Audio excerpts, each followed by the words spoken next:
Dans un monde en perpétuel changement, où l'anxiété et l'incertitude semblent régner en maître, une voix ancestrale résonne à travers les siècles avec une clarté surprenante. Cette voix est celle de Sénèque, philosophe stoïcien dont les lettres continuent d'illuminer notre chemin vers la liberté intérieure. Imaginez un instant. Vous vous trouvez dans la Rome antique, où un homme, malgré sa position privilégiée de conseiller impérial, choisit de partager sa sagesse à travers des lettres personnelles à son ami Lucilius. Ces lettres, bien plus que de simples correspondances, sont devenues un guide intemporel pour tous ceux qui cherchent à se libérer des chaînes invisibles qui les retiennent. Les lettres de Sénèque nous parviennent comme un écho de sagesse à travers les âges, portant en elles les clés d'une liberté que beaucoup cherchent, mais que peu trouvent véritablement. Dans sa première lettre, Sénèque nous met en garde contre notre plus grand ennemi, le temps qui s'écoule sans que nous en prenions conscience. La vie se passe à se préparer à vivre, écrit-il, nous rappelant avec force que chaque instant qui passe est un instant que nous ne pourrons jamais récupérer.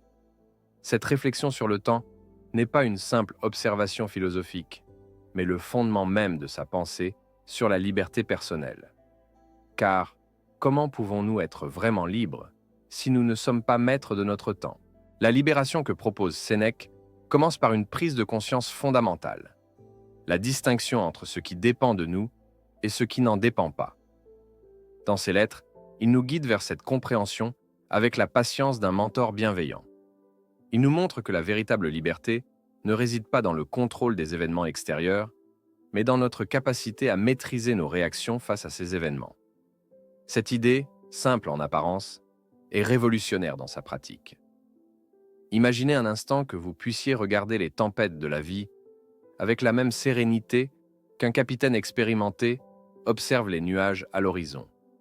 Sans peur, mais avec une conscience aiguë de ce qui peut être fait et de ce qui doit être accepté.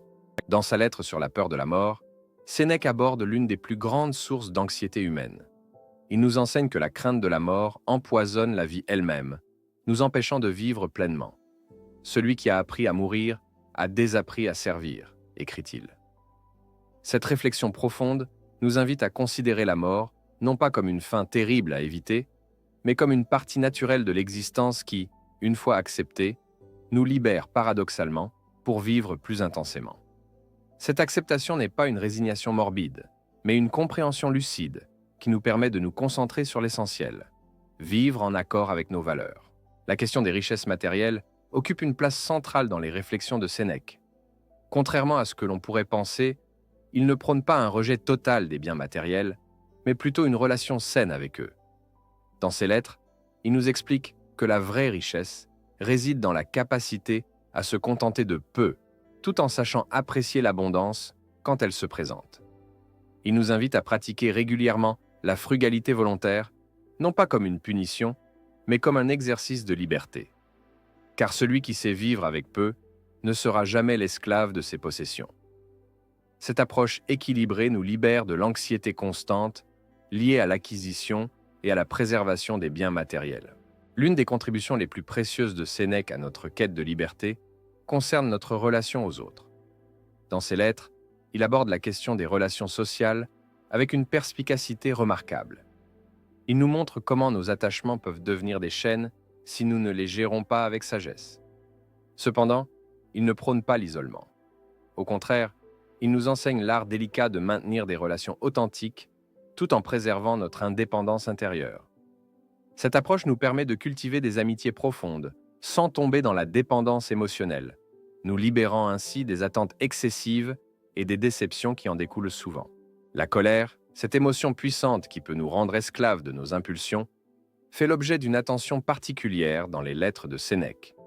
Il la décrit comme une forme de folie temporaire qui nous prive de notre liberté de jugement et d'action.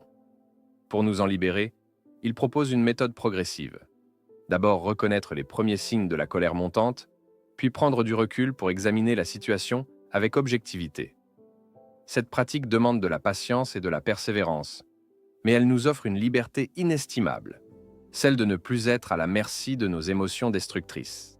Dans ses réflexions sur l'adversité, Sénèque nous offre une perspective révolutionnaire. Les obstacles et les difficultés ne sont pas des entraves à notre liberté, mais des opportunités de la renforcer. Il compare l'adversité à un entraînement qui forge notre caractère, comme le feu qui trempe l'acier. Cette vision transforme radicalement notre rapport aux difficultés.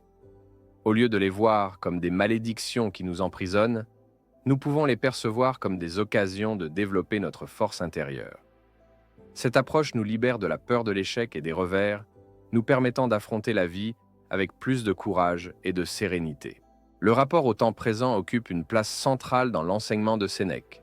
Il nous met en garde contre la tendance à vivre soit dans les regrets du passé, soit dans l'anxiété du futur, nous privant ainsi de la seule chose qui nous appartienne vraiment, l'instant présent.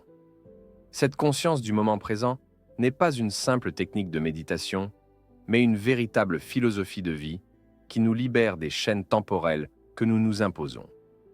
En nous concentrant sur le présent, nous retrouvons notre capacité d'action et notre liberté de choix, car c'est uniquement dans le présent que nous pouvons exercer notre volonté. La question du bonheur est abordée de manière particulièrement éclairante dans les lettres de Sénèque. Il nous montre que la quête effrénée du bonheur peut paradoxalement devenir une prison. Le véritable bonheur, selon lui, ne réside pas dans la recherche constante de plaisir ou de satisfaction, mais dans l'acceptation sereine de ce qui est. Cette approche nous libère de la tyrannie des désirs incessants et des attentes démesurées. Il ne s'agit pas de renoncer à toute aspiration, mais de comprendre que notre liberté et notre bonheur ne dépendent pas des circonstances extérieures, mais de notre attitude intérieure. L'une des contributions majeures de Sénèque à notre libération personnelle concerne notre rapport à l'opinion des autres. Dans ses lettres, il décortique avec précision comment le regard d'autrui peut devenir une prison invisible, mais terriblement contraignante.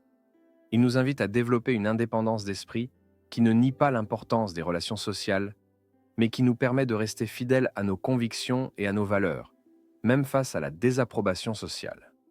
Cette libération du jugement d'autrui est l'une des formes les plus profondes de liberté, car elle nous permet d'être authentiquement nous-mêmes. La pratique de l'examen de conscience, telle que recommandée par Sénèque, constitue un outil puissant de libération personnelle. Chaque soir, il nous invite à revoir notre journée, non pas dans un esprit de jugement ou de culpabilité, mais avec une intention d'apprentissage et d'amélioration. Cette pratique nous libère progressivement de nos automatismes et de nos conditionnements, nous permettant de devenir plus conscients de nos choix et de nos actions. C'est un exercice qui renforce notre capacité à agir en accord avec nos valeurs, plutôt que de réagir mécaniquement aux circonstances.